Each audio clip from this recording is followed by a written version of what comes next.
আমাদের জেলা সভাপতি শ্রী অরুণ মণ্ডল মহাশয়কে অনুরোধ করব খাদা এবং ফুলের তোড়া দিয়ে রাজনাথ সিংজিকে স্বাগত জানানোর জন্য।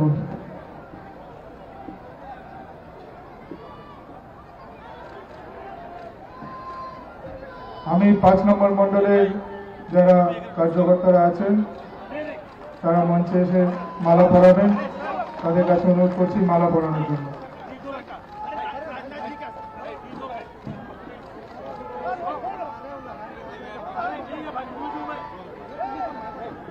আমি এখন মঞ্চে তার বক্তব্য তুলে ধরার জন্য অনুরোধ করব আমাদের দার্জিলিং লোকসভা কেন্দ্রের সাংসদ এবং এবছরের প্রার্থী শ্রী রাজদীপ মহাশয়কে।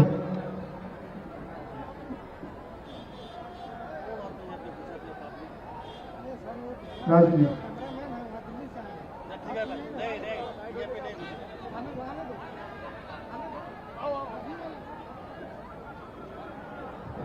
भारत माता की।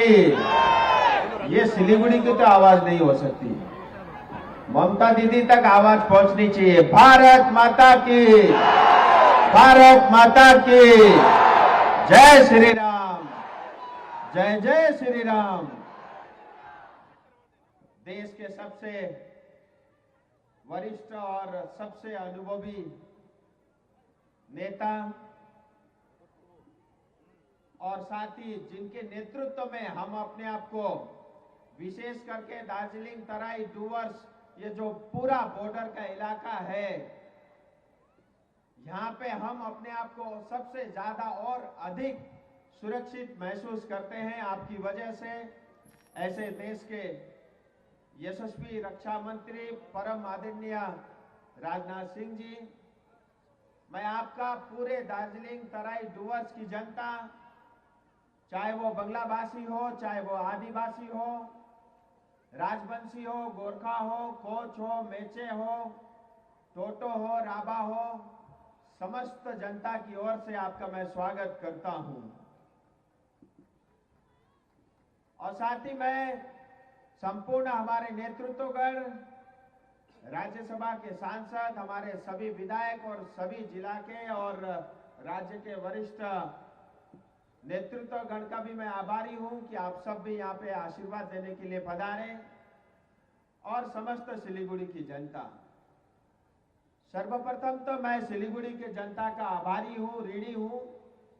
आपके प्यार के कारण, आपके विश्वास और आपके भरोसे के कारण मैं दूसरी बार भारतीय जनता पार्टी का प्रत्याशी बनकर आपके सामने खड़ा हूं। और ये मैं जानता हूं, ये मैं ओवर कॉन्फिडेंस के कारण नहीं बोल रहा हूं। आपके अंदर में जो ताकत मैंने देखी है और जो आपका विश्वास मैं देखता हूं, मैं यकीन के साथ कहता हूं, पिछली बार मैं 4 लाख मतों से जीता था, इस बार 5 लाख पार। मोदी जी का संकल्प है 400 पार, दार्जिलिंग और सिलीगुड़ी का संकल्प है 5 लाख पार। और मैं प्रधानमंत्री, देश के यशस्वी प्रधानमंत्री जी का भी आभारी हूं, जिनके नेतृत्व में बहुत थोड़े समय के अंदर में इतने विकास की परियोजनाओं के काम चल रहे हैं। और मुझे ये बताते हुए बड़ी खुशी होती है कि आज सिर्फ दार्जिलिंग कॉन्स्टिट्यूंसी के अंदर में 50,000 करोड़ से ज्यादा के इंफ्रास्ट्रक्चर के भारत सरकार के काम चल रहे हैं। जिस सिलीगुड़ी में हम रहते हैं, सिर्फ पीने के पानी के लिए भारत सरकार की ओर से 500 करोड़ रुपया सिलीगुड़ी कॉर्पोरेशन को मिला और सीवरेज ड्रेनेज के लिए 250 करोड़ यानी 750 करोड़ रुपया मात्र सिलीगुड़ी कॉर्पोरेशन को मिला है। इतना ही नहीं, सिलीगुड़ी के चारों तरफ रिंग रोड बन रहा है, जिसकी स्वीकृति मिल चुकी है। डुवर्स के ओदलाबारी से लेकर के बागपुल, सेवक, सुकना, पानी घट्टा, पानी टैंकी, नक्सलबाड़ी और आगे जाके खोरीबारी, खोसकपुर होते हुए बागडोरा के पीछे से फुलबाड़ी जाकर के तीस्ता के उस पार जाकर के डुवर्स के ओदलाबारी में मिलेगा 180 किलोमीटर का रिंग रोड, जिसकी लागत 4000 करोड़ से ज्यादा रहेगी और दिल्ली के तर्ज पे वो रिंग रोड बनेगा। हमारी सिलीगुड़ी की जनता बहुत ट्रैफिक के कारण परेशान रहती थी। दार्जिलिंग मोड़ का जो रास्ता है उसके कारण और मुझे इस मन से ये बताते हुए खुशी हो रही है, और जब मैं अपनी आंखों से उस योजना को देखता हूं, अपने आप को गर्व महसूस करता हूं। आज बालासन से लेकर के सेवक तक 6 लेन का एलिवेटेड रोड का काम चल रहा है और अगले 1 साल में बन करके तैयार होगा। इतना ही नहीं, फुलबारी से सिलीगुड़ी तक 12 किलोमीटर की 4 लेन की सड़क बनेगी, और उतना ही नहीं, नेशनल हाईवे 717A कालिंपोंग जाने के लिए अल्टरनेटिव हाईवे बन रहा है। दार्जिलिंग जाने के लिए 2 नए रास्ते अल्टरनेटिव हाईवे बनेंगे। ऐसे तमाम योजनाओं के ऊपर में काम चल रहा है। और इसके अलावा भारतीय रेल, यानी आप सिलीगुड़ी से रेल में बैठ करके रंगपुर सिक्किम तक पहुंच जाएंगे, और भविष्य में जाकर के गैंगटॉक होते हुए आप नाथुला तक सिलीगुड़ी की रेल में बैठ करके आप पहुंच सकेंगे। और हर घर जल योजना जो मैंने सिलीगुड़ी के लिए कहा, उसके अलावा करीब 3500 करोड़ रुपए यानी 3500 करोड़ की करीब 800 परियोजनाओं की मंजूरी मिली है, जो हमारे आसपास की ग्रामीण क्षेत्र में उसका काम चल रहा है। प्रधानमंत्री जी के नेतृत्व में ऐसे तमाम काम हुए हैं, और मुझे आपने विश्वास किया है, मैं निस्वार्थ भाव से 5 साल सेवा की है। मुझे और अधिक 5 साल आपके मिल रहे हैं, और मैं और अधिक अनुभव के साथ जो है इस क्षेत्र की सेवा करूंगा। क्योंकि सिलीगुड़ी सिर्फ मेरे लिए वोटर्स नहीं है, सिलीगुड़ी की जनता, दार्जिलिंग की जनता, ये मेरा बड़ा परिवार है। मैं अपने परिवार की तरह आप सबकी सेवा करता रहूंगा। और जो योजना चल रही है उसके अलावा अगले नेक्स्ट 5 साल में क्या जो शुरू हुआ है उसको जल्द पूरा करना है, जो अभी शुरू नहीं हुआ उसको जल्दी शिलान्यास करके उसकी पूर्ति करनी है। उसके अलावा स्वास्थ्य की अवस्था हमारी बहुत अच्छी नहीं है। नॉर्थ बंगाल मेडिकल की कॉलेज की अवस्था जैसी टीएमसी पार्टी की अवस्था है, वैसे ही नॉर्थ बंगाल मेडिकल कॉलेज की भी अवस्था पड़ी है। वहां जाके कोई मरीज ठीक नहीं होता, मरीज चला जाए जल्दी से घर वापस नहीं आता, ऐसी स्थिति है। स्वास्थ्य में सुधार के लिए हमको काम करना है, और पूरे नॉर्थ बंगाल में एम्स के तर्ज पे 500 बेड का ईएसआई का नया मेडिकल कॉलेज और अस्पताल भी बनेगा, ये भारत सरकार ने घोषणा कर दी है। और इसके साथ ही शिक्षा, पूरा ये सिलीगुड़ी, दार्जिलिंग, कालिंपोंग ये एजुकेशन हब होता था, शिक्षा के लिए जाना जाता था, लेकिन धीरे धीरे पहले सीपीएम ने, बाद में टीएमसी ने एक एक करके सारे इंस्टीट्यूट जो है बर्बाद कर दिए। और आज हमारे बच्चों को पढ़ लिखने के लिए, हायर एजुकेशन के लिए दूसरे शहरों की तरफ भागना पड़ता है। और शिक्षा पे विशेष ध्यान दे करके, जोर दे करके हम काम करेंगे। और मेरी ये भी इच्छा रहेगी कि केंद्र सरकार की इंस्टीट्यूट यहाँ पे भारी मात्रा में यहाँ पे आए। आदरणीय रक्षा मंत्री जी हमारे बीच उपस्थित है, मैं आभारी हूँ आपका भी। आपने हर समय आपने हमारे क्षेत्र के लिए जब भी सहायता की आवश्यकता पड़ी आपने किया। मुझे बताते हुए गर्व है कि आपके माध्यम से दार्जिलिंग के लिए एक सैनिक स्कूल अप्रूव हुआ है, लेकिन दुर्भाग्य से ममता दीदी आज तक एमओयू उन्होंने साइन नहीं किया है। मुझे लगता है अब 26 दूर नहीं है, 2 साल बाद दार्जिलिंग में सैनिक स्कूल का काम भी शुरू हो जाएगा। और जब भी सैनिक की भर्ती के समय में हाइट की या उनकी मार्क्स की या उनकी क्लासेस की दिक्कतें आती थी, वो रिलैक्सेशन भी आपने हमेशा दी है। मैं सदा ही आपका आभारी हूँ, क्योंकि हमारे क्षेत्र से बहुत सारे गोरखा भाई ज्यादातर फौज में जाते हैं, देश की जो है रक्षा और सुरक्षा के लिए काम करते हैं। और तीसरी, एक युवा जो हमारी स्ट्रेंथ है, हमारी ताकत है, और वो इंटेलेक्चुअल भी है, पढ़े लिखे भी है, लेकिन उनके पास रोजगार के अवसर कम है। तो मेरे दूसरे कार्यकाल में युवा एक हमारा केंद्र बिंदु में होगा। हम उनको स्किल दे करके, क्योंकि हमारे इस क्षेत्र में अनेक संभावनाएं हैं, क्योंकि ये जो क्षेत्र है, सिलीगुड़ी का जो क्षेत्र है, चिकन नेक का ये जो इलाका है, बांग्लादेश, भूटान, नेपाल और 50 किलोमीटर की एयर डिस्टेंस पे तिब्बत और चाइना लगता है। सो यहाँ पे पूरा एक ट्रेड का हब बन सकता है। पूरा नॉर्थ ईस्ट, यही क्षेत्र नॉर्थ ईस्ट को कनेक्ट करता है। एक तरफ आसाम है, एक तरफ सिक्किम लगता है, एक तरफ बिहार है, और करीब जो है बड़ी आबादी को ये कैटर करता है। इसके साथ ही टूरिज्म के लिए अपार संभावनाएं हैं, एमएसएमई की अपार संभावनाएं हैं, एग्रीकल्चर की अपार संभावनाएं हैं, पहाड़ों के अंदर में फ्लोरिकल्चर और बाकी सब्जियों की अपार संभावना है। उन सब संभावनाओं को देखते हुए हमारे युवाओं को रोजगार मिले, इसके लिए मैं काम करूंगा। और मैं और अधिक समय नहीं लूंगा। हमारे बीच में देश के बड़े नेता, भारतीय जनता पार्टी के बड़े नेता, और जिनको देख करके सुन करके हम बड़े हुए, हम सब के अभिभावक हमारे बीच में, हम सब उनको सुनेंगे। भारत माता की, भारत माता की।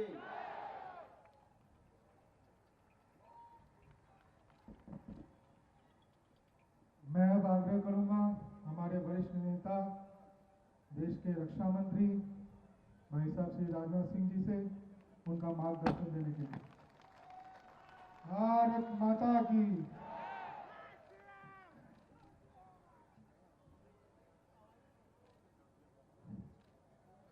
हमारे बहुत ही पुराने मित्र,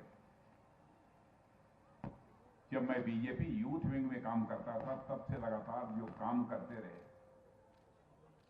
और आज मुझे खुशी है कि आज संसद में हम लोगों के साथ बैठेंगे ऐसे समीक भट्टाचार्य जी,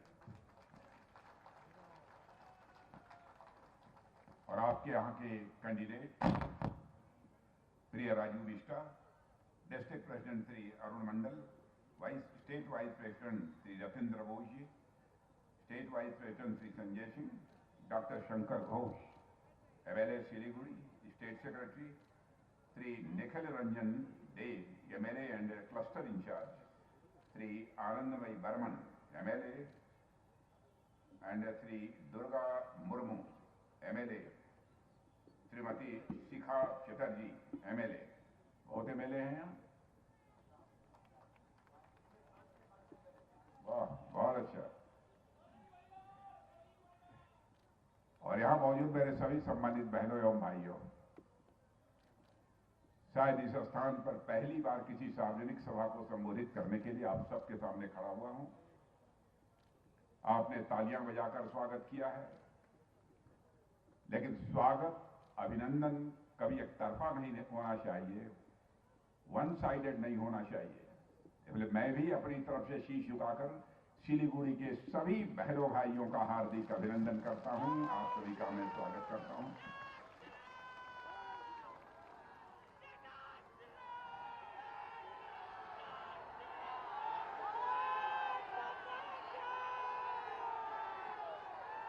बहनों भाइयों,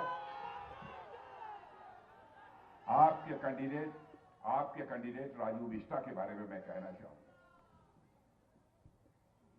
राजू बिष्टा को पिछले कई वर्षों से मैं अच्छी तरह जानता हूं, बहुत नजदीक से राजू बिष्टा को मैंने देखा है, परखा है, और राजू बिष्टा को भारत की संसद में बोलते हुए भी मैंने सुना है।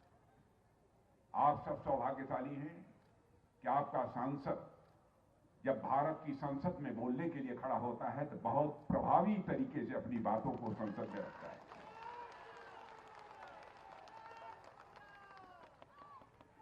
भाषण की एक शैली होती है, आर्टिकुलेशन, और आपके सांसद के अंदर वह आर्टिकुलेशन की एक कला है। काम करने के मामले में तो सारे मंत्रियों को आपका सांसद बहुत परेशान करता है।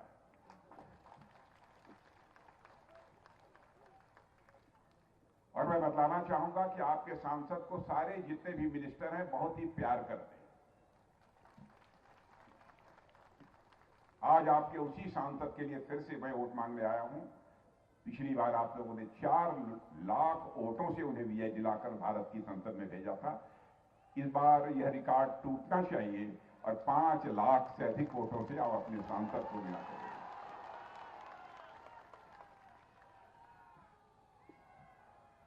बहनों भाइयों, यहां तक कि पश्चिमी बंगाल का प्रश्न है, यह धरती विचारकों की धरती है, दार्शनिकों की धरती है, शिक्षाविदों की धरती है, कवियों की धरती है, बुद्धिजीवियों की धरती है।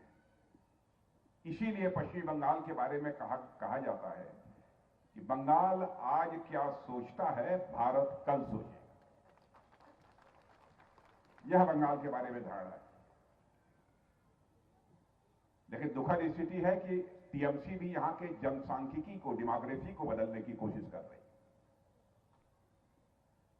मैं ममता दी से कहना चाहता हूं कि राजनीति केवल सरकार बनाने के लिए नहीं की जानी चाहिए, राजनीति की जानी चाहिए तो देश बनाने के लिए राजनीति की जानी चाहिए।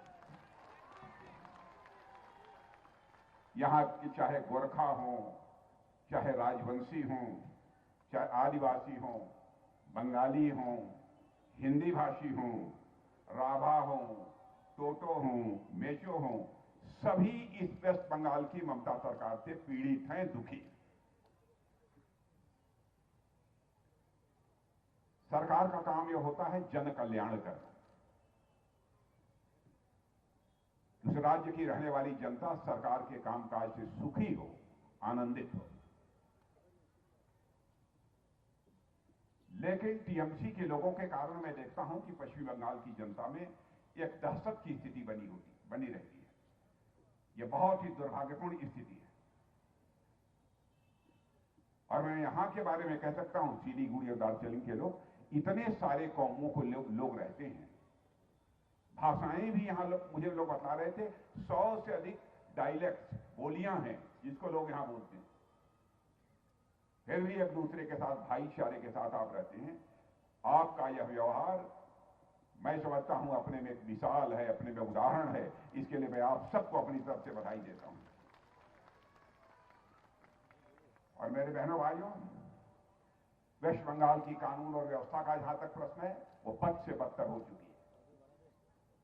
और यह सच्चाई है कि हम किसी राज्य का डेवलपमेंट करना चाहते हैं, विकास करना चाहते हैं, तो उसकी पहली कंडीशन ही यह होती है कि वहां पर लॉ एंड ऑर्डर की सिचुएशन चुस्त दुरुस्त हो।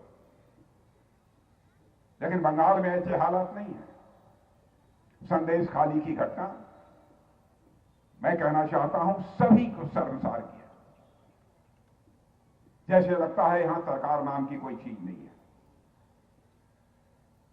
जिस हुकूमत में माताओं बहनों की इज्जत और अजमत न सुरक्षित हो, ऐसी हुकूमत को लानत है। और ऐसी हुकूमत को सत्ता में बने रहने का मेरे बहनों भाइयों कोई औचित्य नहीं है।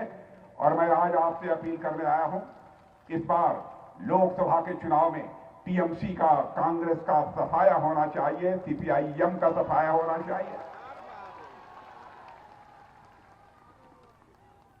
और अगली बार होने वाले विधानसभा चुनाव में मैं दावे के साथ कहता हूं, टीएमसी जा रही है और वेस्ट बंगाल में बीजेपी आ रही है।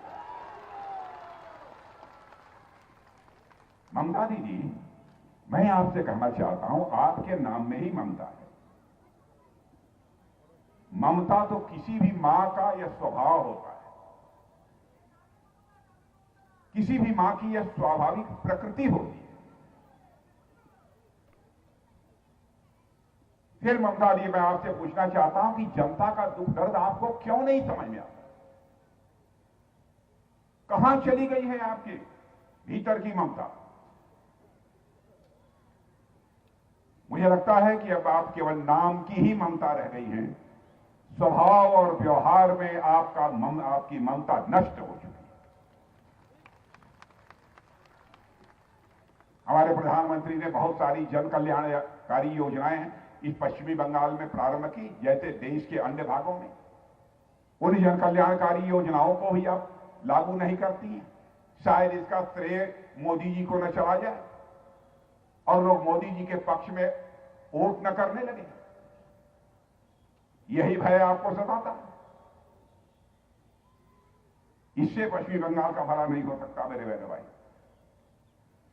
कई योजनाएं, मुझे तो खबर यह मिली कि प्रधानमंत्री गरीब कल्याण योजना को भी कोशिश यह बराबर होती रही कि पश्चिमी बंगाल की जनता को यह संदेश जाए, यह मोदी जी नहीं दे रहे हैं मुफ्त में राशन, बल्कि ममता दी दे रही है। ममता दी, अच्छा पॉलिटिशियन वही होता है जो जनता की आंखों में धूल झोंक कर राजनीति न करे, बल्कि जनता की आंखों में आंख डालकर राजनीति करे। वही अच्छा श्रेष्ठ राजनीतिज्ञ होता है, वही पॉलिटिशियन होता है। अब प्रधानमंत्री आवास योजना को भी आपने बंगला आवास योजना नाम देकर चलाने की कोशिश की है। आप किसको धोखा दे रही हैं? आयुष्मान भारत योजना, 5 लाख रुपए तक के मुफ्त इलाज की व्यवस्था हमारे प्रधानमंत्री ने की, उसको भी आपने लागू नहीं किया। किसानों के लिए 3 वर्ष तक आपने प्रधानमंत्री किसान सम्मान निधि नहीं दी। 6,000 रुपया हमारे किसानों को मिल रहा था। प्रधानमंत्री जी का इस पश्चिम बंगाल के प्रति जो लगाव है, आप कल्पना करिए 30 दिसंबर 1922 को प्रधानमंत्री जी की माता जी का स्वर्गवास हो गया। गुजरात में उनके अंतिम दर्शन करने के बाद, उनकी अंत्येष्टि के बाद सीधे वह पश्चिम बंगाल आती हैं, वंदे भारत ट्रेन को हरी झंडी दिखाते हैं और लगभग 7,800 करोड़ से ज्यादा परियोजनाओं का शिलान्यास करते हैं। आप उस प्रधानमंत्री की आंखों में धूल झोंकने की कोशिश कर रही है। बहनों भाइयों, आज मैं कहने आया हूं, इस हिंदुस्तान की सबसे विश्वसनीय पार्टी, सबसे क्रेडिबल पॉलिटिकल पार्टी यदि कोई है तो भारतीय जनता पार्टी। जो हम कहते हैं वह करते हैं। हमारे कहने और करने में कभी अंतर नहीं रहा है। हमारे वर्ड्स और डीड्स, इनमें कभी कोई अंतर नहीं रहा। मैं आपको याद दिलाना चाहता हूं, आप ममता बनर्जी का कोई घोषणा पत्र उठाकर देख लीजिए, कांग्रेस का भी इलेक्शन मैनिफेस्टो उठाकर देख लीजिए। ये लोग जो कहते हैं गवर्नमेंट बन जाने के बाद करते नहीं है। हम लोगों ने वर्षों पहले कहा था हम आएंगे, आर्टिकल 370 जिसके तहत जम्मू कश्मीर को स्पेशल स्टेटस प्राप्त है, उसको चुटकी बजाकर हम समाप्त करेंगे। आपने देखा कि भारत की पार्लियामेंट में हमको क्लियर मेजॉरिटी मिल गई है और हमने आर्टिकल 370 को समाप्त कर दिया और जम्मू कश्मीर का भी वही स्टेटस है आज जो हिंदुस्तान के अन्य राज्यों का है। हमने कहा था हम आएंगे, अयोध्या की धरती पर भव्य राम का मंदिर बनकर रहेगा। जो हम नारे लगाते थे, आंदोलन करते थे, राम लला हम आएंगे, मंदिर यही बनाएंगे। ये कांग्रेस के लोग, टीएमसी के लोग हम लोगों से पूछते थे कब मंदिर बनाएंगे, राम लला हम आएंगे, मंदिर यही बनाएंगे, लेकिन तारीख नहीं बताएंगे। मेरे भाइयों, आपने देख लिया अयोध्या की धरती पर भव्य राम का मंदिर खड़ा हो गया है और 22 जनवरी को प्रधानमंत्री जी ने राम लला की प्राण प्रतिष्ठा भी कर दी।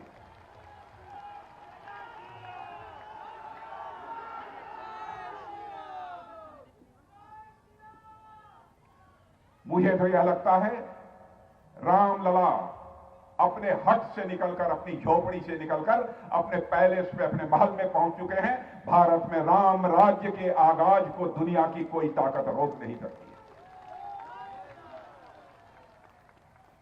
हम लोगों ने कहा था हम आएंगे, 3 तलाक के सिस्टम को समाप्त करेंगे।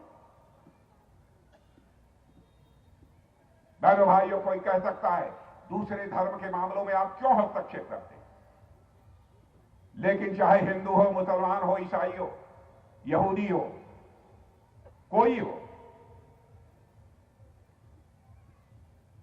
हर की मां बहन बेटी, बहनों भाइयों, हम लोगों की मां बहन बेटी भी है। उसकी इज्जत की रक्षा करना, उसके सम्मान की रक्षा करना, यह हम सबकी मॉरल रिस्पॉन्सिबिलिटी है, नैतिक जिम्मेदारी है।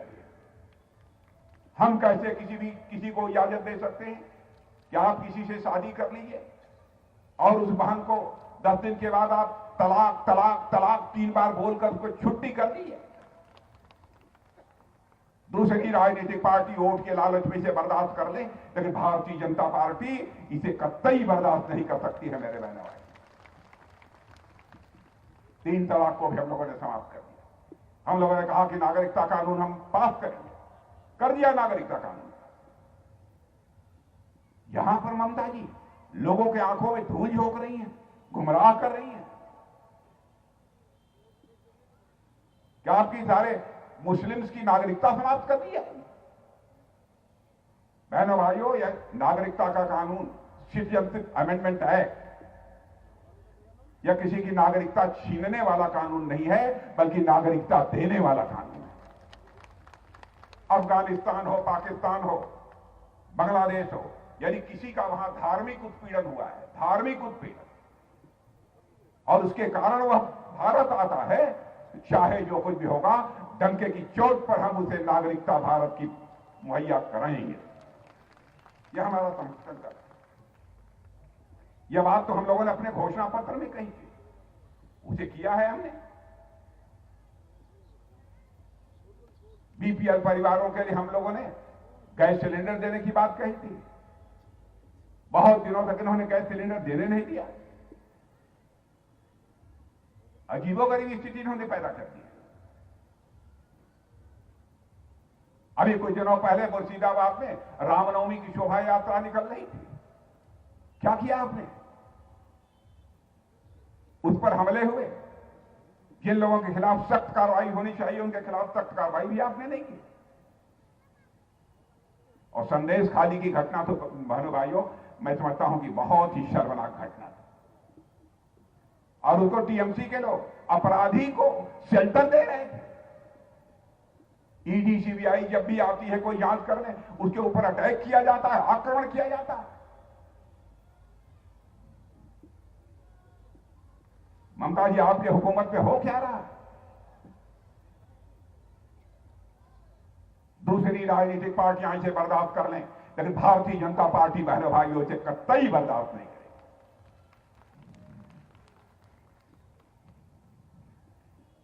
हम लोगों ने जो कहा है वो किया है, जो कहेंगे वो करेंगे। आपने देखा मोदी जी के भारत का प्रधानमंत्री बनने के बाद भारत का स्टेशन, भारत का कद दुनिया में कितना बढ़ा है।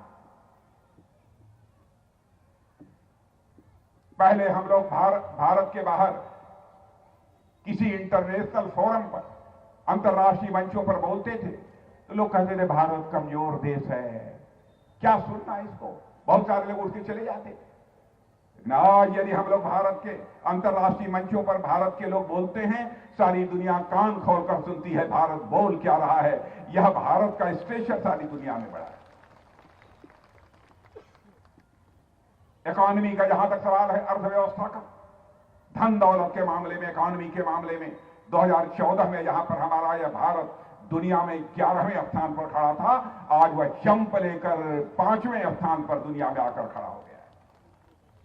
बड़ी बड़ी फाइनेंशियल फर्म्स, बहुत बड़े बड़े अर्थशास्त्री अब यह दावा कर रहे हैं दुनिया में सबसे अधिक तेजी से बढ़ने वाली अर्थव्यवस्था यदि किसी देश की है तो भारत की है। फास्टेस्ट ग्रोइंग इकोनॉमी यदि कहीं की है तो भारत की है। क्या भारतवासियों को इससे गौरव की अनुभूति नहीं होती है? और उनका दावा है भारत ऐसे ही आगे बढ़ता रहा। इकोनॉमी की साइज के मामले में यह भारत 2027 यानी 2027 आते आते दुनिया की टॉप 3 कंट्रीज में भारत खड़ा हो जाए।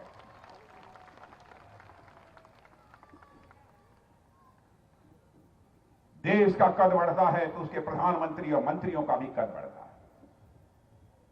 आपने देखा होगा रूस और यूक्रेन के बीच 2 वर्षों से संघर्ष चल रहा है। बराबर रूस की तरफ से भी मिसाइलें, गोले, तोप, बम सब कुछ चल रहे हैं। यूक्रेन की तरफ से भी चल रहे हैं। बड़ी संख्या में लोग मारे जा रहे हैं।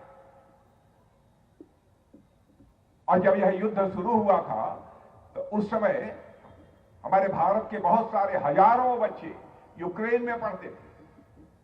उनके गार्जियन, उनके माता पिता जो भारत में रहते थे, उन्हें इस बात की चिंता सताने लगी क्या होगा हमारे बच्चों का। उनका एक डेलीगेशन हमारे प्रधानमंत्री से मिला और प्रधानमंत्री जी से कहा कि मोदी जी चाहे जैसे भी हो हमारे बच्चों को आप वहां से निकालिए। कोई ये वहां का भारत का रहने वाला बच्चा कोई इंजीनियरिंग का कोर्स कर रहा था, कोई मेडिकल का कोर्स कर रहा था, कोई मैनेजमेंट का कोर्स कर रहा था। प्रधानमंत्री ने क्षण भर की देर नहीं लगाई। उन्होंने सीधे रूस के राष्ट्रपति मिस्टर पुतिन से बात की और साथ ही जेलेंस्की के राष्ट्रपति, यूक्रेन के राष्ट्रपति मिस्टर जेलेंस्की से बात की। और बहनों भाइयों आपको जानकर खुशी होगी 4.5 घंटे के लिए युद्ध रुक गया और हमारे 22,500 बच्चे, भारतीय बच्चे भारत आ गए। भारत की इस ताकत का आपको एहसास नहीं है? आप लोगों में पता नहीं कुछ किसान बैठे हैं कि नहीं, मैं आपको जानकारी देना चाहता हूं। यूरिया जो खाद आप डालते हैं अपने खेतों में पैदावार बढ़ाने के लिए, दुनिया के दूसरे देशों में 3,000 रुपया प्रति बैगेज, प्रति बोरी मिलती है और भारत में वो केवल 300 रुपया में मिलती है। डिफेंस सेक्टर में भी भारत तेजी के साथ आगे बढ़ रहा है। पहले हम हर चीज दुनिया के दूसरे देशों से इंपोर्ट करते थे, मंगाते थे, आयात करते थे, छोटी छोटी चीजें। लेकिन आज आपको जानकर खुशी होगी, 2014 में जो भारत केवल 600 करोड़ का एक्सपोर्ट करता था, आज हमारा भारत 21,000 करोड़ का एक्सपोर्ट कर चुका है। और बहनों भाइयों, समाचार पत्रों में आपने पढ़ा होगा और आपके लिए गौरवान्वित करने वाली है, आपके अंदर एक सेंस ऑफ प्राइड पैदा करने वाली बात है कि अब ब्रह्मोस मिसाइल भी भारत में बन रही है, भारत की धरती पर बन रही है, भारतवासियों के हाथों से बन रही है। और अभी अभी फिलीपींस को हमने ब्रह्मोस मिसाइल उनको सेल किया है, एक्सपोर्ट किया है वहां। यह है भारत की ताकत। भारत अब कमजोर भारत नहीं है, भारत अब ताकतवर भारत बन गया।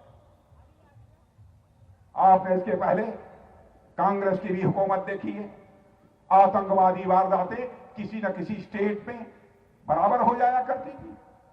2008 की आतंकवादी वारदात जो मुंबई में हुई थी, उसकी मैं आपको याद दिलाना चाहता हूं। वहां के गृह मंत्री ने कहा, अरे ऐसी तो आतंकवादी वारदातें होती रहती हैं, सैकड़ों लोग मारे गए थे, भारतीय मारे गए थे। आज आतंकवादी वारदातें भारत में आपको सुनने को नहीं मिलेंगी। और एक आग छिटपुट कहीं काश्मीर में कोई घटना हो भी गई बहनों भाइयों, तो उसका खामियाजा उन्हें भुगतना पड़ता है। भारत कमजोर भारत नहीं है, भारत कमजोर भारत नहीं है। भारत को जो चाहे वह आंख दिखाकर चला जाए, अब यह भारत में होने वाला नहीं है बहनों भाइयों, अब यह नहीं होने वाला। यदि कोई आंख दिखाएगा तो हम केवल आंख नहीं दिखाएंगे, अक्लेमंद इशारा काफी। समझ गए कि नहीं? अभी क्या करना चाहिए बहनों भाइयों? इस समय भारत के पास तो ताकत है कि दुश्मन को मुंहतोड़ जवाब भी दे सकता है। और हमारा स्वभाव है कि हम लोग किसी को छेड़ते नहीं, लेकिन हमको कोई यदि छेड़ेगा तो आप समझ लीजिए क्या होगा।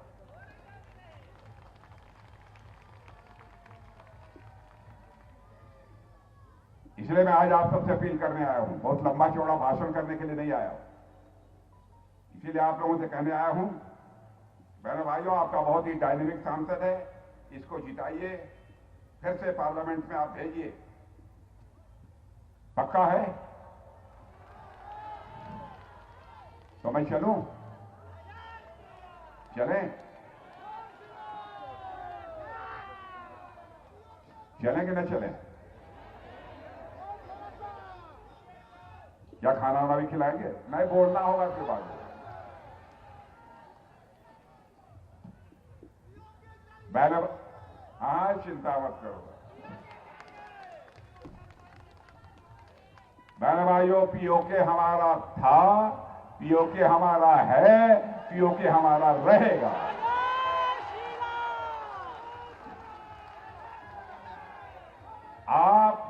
आप चिंता मत करो, भारत की ताकत बढ़ रही है।